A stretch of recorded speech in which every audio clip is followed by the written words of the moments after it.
Senator Blunt. Next up, Senator Durbin. Thank you very much, Mr. Chairman. Mr. Zuckerberg, would you be comfortable sharing with us the name of the hotel you stayed in last night?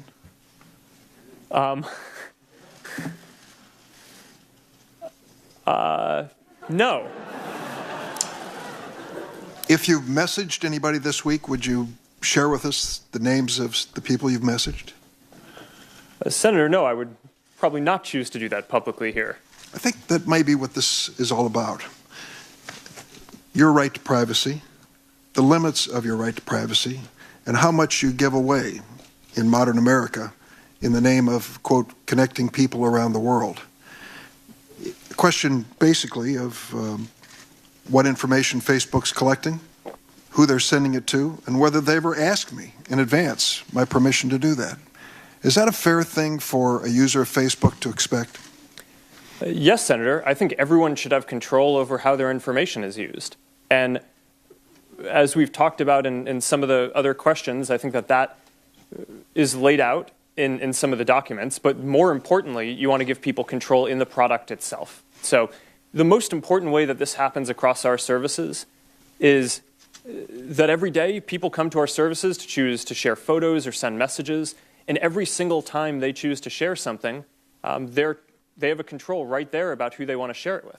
But that level of control is extremely important. They certainly know within the Facebook pages who their friends are, but they may not know, as has happened, and you've conceded this point in the past, that sometimes that information is going way beyond their friends, and sometimes people have made money off of sharing that information.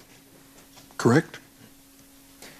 Senator, you're referring, I think, to our developer platform, and it may be useful for me to give some background on how we set that up, if that's useful. I have 3 minutes left, so maybe you can do that for the record, because I have a couple of the questions I'd like to ask. You have recently announced something that is called Messenger Kids. Facebook created an app allowing kids between the ages of 6 and 12 to send video and text messages through Facebook as an extension of their parents' account.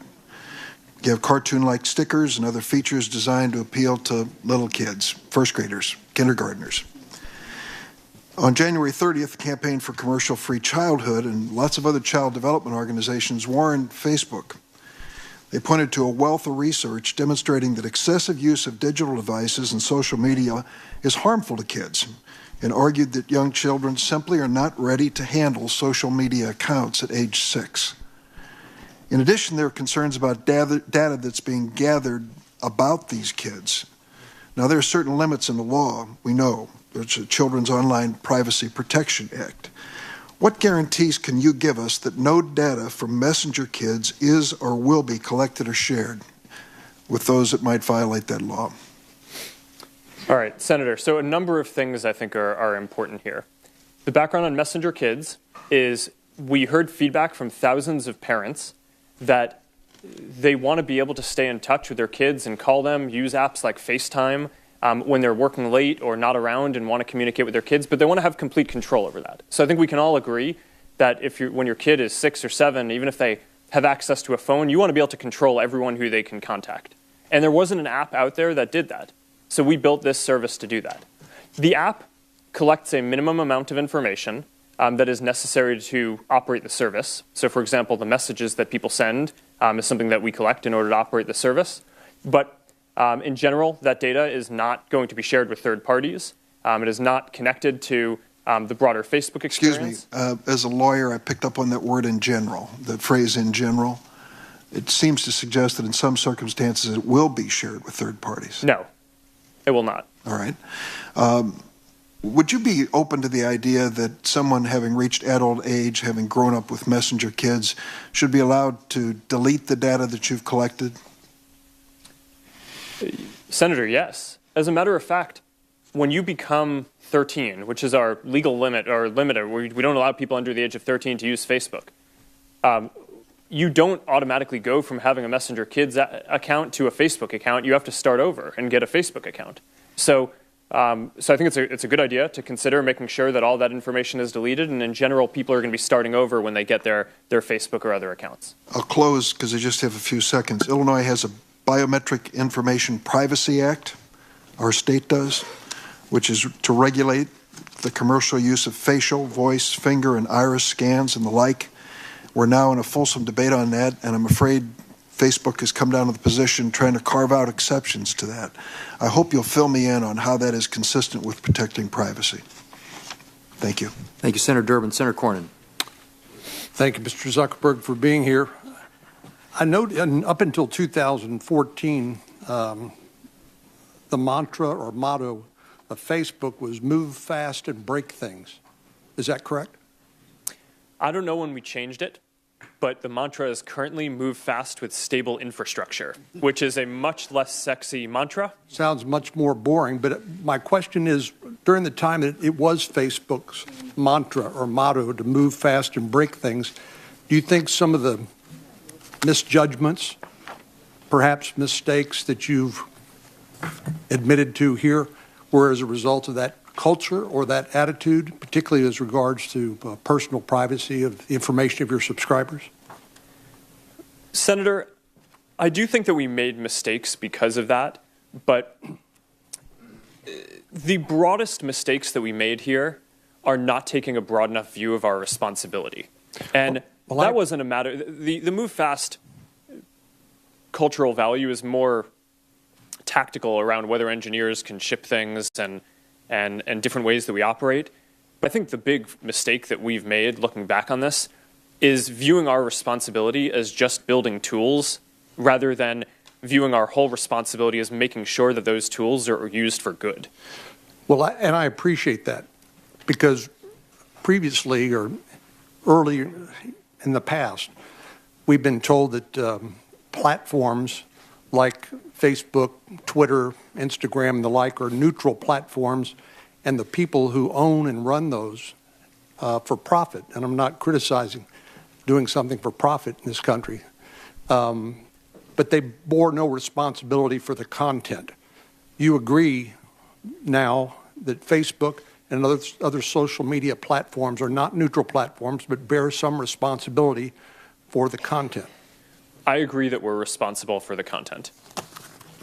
And I think that there's one of the big societal questions that I think we're going to need to answer is the current framework that we have is based on this reactive model that assumed that there weren't AI tools that could proactively tell whether something was terrorist content or something bad. So it naturally relied on requiring people to flag for a company and then the company needing to take reasonable action.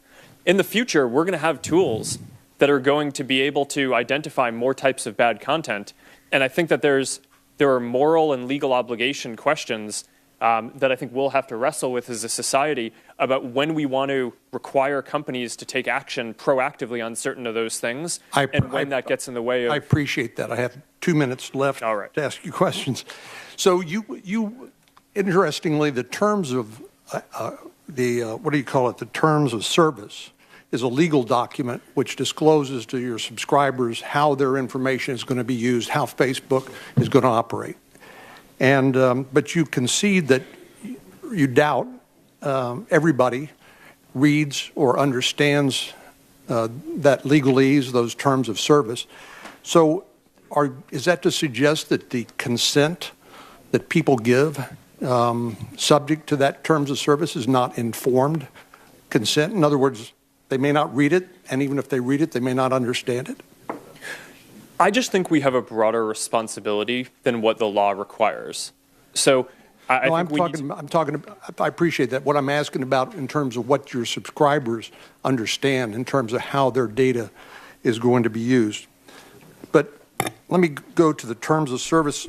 Under paragraph number 2, you say you own all of the content and information you post on Facebook. That's what you've told us here today a number of times. So if I choose to terminate my Facebook account, can I bar Facebook or any third parties from using the data that I had previously supplied for any purpose whatsoever? Yes, Senator. If you delete your account, we should get rid of all of your information. You should, or we do. Do you? We do. How about third parties that you have contracted with to use some of that underlying information, perhaps to target advertising for themselves. You can't. Do you claw back that information as well, or does that remain in their custody? Well, Senator, this is actually a very important question, and I'm glad you brought this up because there's a very common misperception about Facebook that we sell data to advertisers. And we do not sell data to advertisers. Well, we don't sell data to anyone. You clearly rent it.